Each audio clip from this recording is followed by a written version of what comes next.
Hello, how you doing? So welcome to a brand new episode. This is going to be on the podcast, so if you're listening there, hello, but also as a video on my YouTube channel, and as always, all my content goes back onto my website, nikkiraby.com, and there's a brand new freebie section there as well, so feel free to help yourself and have a little peek around and see what you can find there. Okay, today I'm talking about money mindset. And I've got a little challenge for you today that I would love you to have a play around with. And it's not complicated. It's not necessarily going to put you out of your comfort zone. In fact, it's probably going to bring a bit of a smile. And I actually wasn't going to make this video today, but it feels really prominent, and you'll see why in just a second. So just to give a bit of background to my money mindset, I moved to London in 2000 to pursue my creative dream of becoming an actor. And I have to say, over 20 years later, I'm really pleased that I still earn money from acting. That is a lovely, lovely thing. However, I wish that I had seen myself as somebody that could earn money earlier on. I was very much in the school of thought of you choose your creative dream or you choose the corporate money route. And I'm pleased to say that is not true. And we shouldn't necessarily see that fork in the road. Like, this is where you have to choose. Like, do you want to follow your dream or do you want to earn money? There is a beautiful blend where you can add them together. But I didn't know that at the time. So therefore, I did a lot of work for free. I said yes when I absolutely should have said no. I felt so grateful for the opportunity and I couldn't believe my luck because I was just in the room. And that's not to say that you should skip all the way up to the top immediately, because there is a process to everything of, being an 18-year-old. I didn't know any of the things I knew some of the things, but I was in a very different spot to how I am at nearly 40. And so therefore, I saw that pattern work through my life. I saw it when I started speaking. I used to speak for free all the time. I used to give everything away. I never used to ask for the sale. I was just, again, so grateful to be in the room. Are you seeing a pattern? Yes, absolutely. I have done the work around this. And likewise with my coaching work. When I trained in 2012, 2011, 2013 is actually when I qualified. This space was not as you see it today. This space was still very much evolving. So back when I qualified, people were just about starting up business Facebook pages, email newsletters, but it certainly wasn't the digital how would I describe it? It just didn't feel like there was a lot of possibilities. Basically, I felt like I was doing some kind of underground thing. And I'm sure the people who I qualified with at the same time would echo this, that it wasn't necessarily cool to be talking about coaching or going for your dreams or finding a way. It felt like it was something flippant or a bit mystical, and we didn't really know what to do with it. So therefore, in terms of getting clients, it took quite a while to get that traction, to feel like my message and all those flipping blogs that I was writing and videos, it felt like it was a long time before they started to fly and people started to understand what I was doing. Also at that time, in terms of my portfolio career, which is always how I've earned my cash, how I've always earned a living by doing lots of different things, that again was not spoken about in this way of having different strands of income. So people found it confusing, like, what are you? Are you a coach now? Are you doing the acting thing? And there was some skepticism there for sure, because it was very much that belief, like, you can't be good at so many things, don't spread yourself too thinly, like, is it clear what you do? And so I really had to keep tuning in with my inner knowing of, no, this makes sense to myself. And certainly, not that I want to be like, yeah, told you so, but certainly I saw that trust really reward itself in 2020 when I wasn't relying on one sole piece of income, where I could diversify, where I could pivot, that word, where I could kind of repackage and repurpose and look at things in a different way.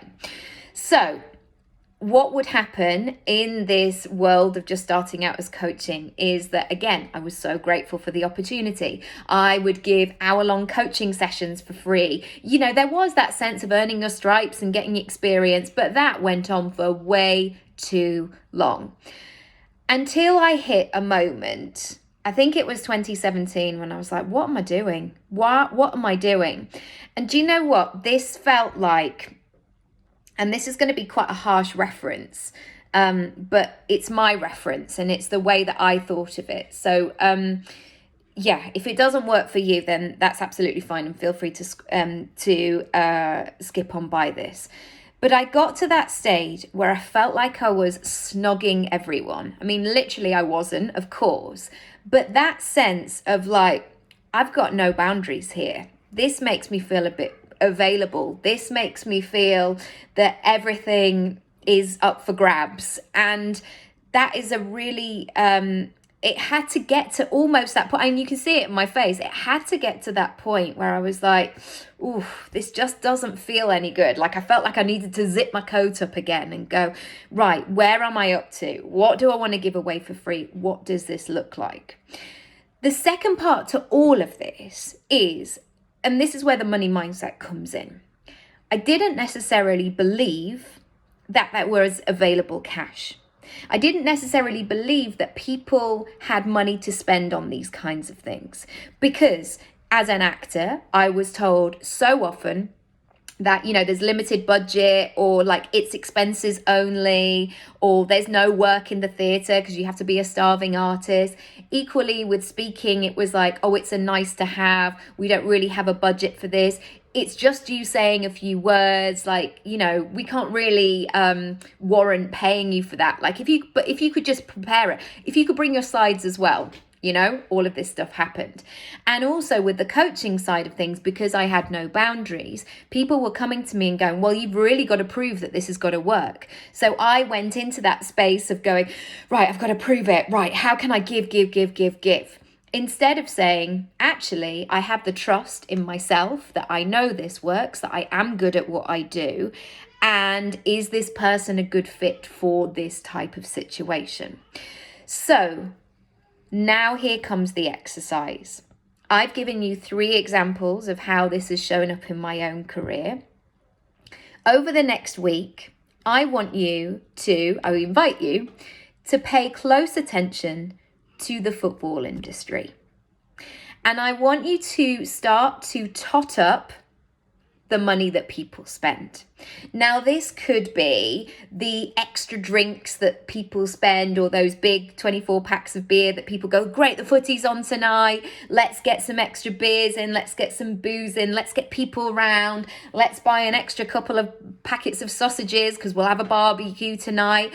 And, oh, we'll get a takeaway on that kind of level. Now, also, I should just say, I absolutely love the footy industry. Like, I love the game of football.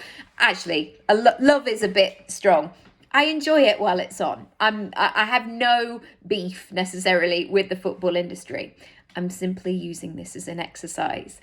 So on that very micro level, noticing what happens. And then as we sort of start to go bigger and bigger and bigger, think about the stuff that we hear all of the time. So the wags, the wives and girlfriends, they're parked to the side to look pretty, to fall in line, to not expect the person to have sex with them because, you know, they've got to concentrate on the game. This is a big game, etc. We notice the amount of merchandise that happens, you know, that people will buy an England flag, people will buy hats and scarves and coats and bags and shin pads and all kinds of stuff. We see that. We also see the travel. People traveling cross country to go to a match. They might stay overnight. They'll buy a pie and a beer or whatever it might be when they go there. And then let's go up to the top. Let's talk about the people who earn 100 grand a week, and that is fully acceptable. Let's talk about the people who have these huge sponsorship deals, and that again is completely acceptable. Again, I'm not saying that this is a right or wrong thing, but what I am saying is if you have something that you have created that is full of value, that is going to impact people, that's going to support people, feel free to charge for it. Honestly, feel free to charge for it, because you might be going, should I charge 15 quid or should I charge 20 quid for this? Or you might be going, shall I give this away for free or shall I just do it as a fiver? This is not going to necessarily get you where you want to go in your business. And also, it's okay because people have money to spend. And I know that everybody wants to tell us that we are in financial crisis, and our news will keep feeding us that information. But there does come a point where people are ready to spend, and you might have a community, an audience where people have been sitting on your fence, sitting on your newsletter list for a while. Please just keep going. We really need your voice, your version, what you have to offer. It is so important that we spread this cash, essentially, because otherwise what will happen is that yours will get smaller and smaller and smaller, and people will keep spending money on the football and all the rest of it. So this is a very long-winded point, but I want you to notice over the next couple of weeks where people are spending money in terms of the football. Almost it might be some of the ludicrous things that people are spending money on. Notice it. Don't judge it necessarily. Don't get angry about it. But if you do, use that to fuel your own business. But remember me in this video, in this podcast, and greet it with a smile blimey, it's there again. People are spending money there again. Oh my goodness. Have you seen how cheaply this thing is made? People have spent money on that. I want you to notice all of those things. And hopefully, my aim is, at the end of this, to give you that boost of, come on now, I can do this. I absolutely can do this. It's all right for me to charge. It's all right to get that money flowing. It's okay for this to become more of a business. I'm going to leave it there. I would love to hear your comments. As always, let me know what you think, and I will see you again very soon. Also, if you want to book a free 15-minute session with me, all the details are down below in the description box, and I would love to support you. If you need help with your pricing menu, working out your offerings, what's going on, I'm right there. So yeah. Thank you so much for listening, for watching, and get watching because it's everywhere. See you soon.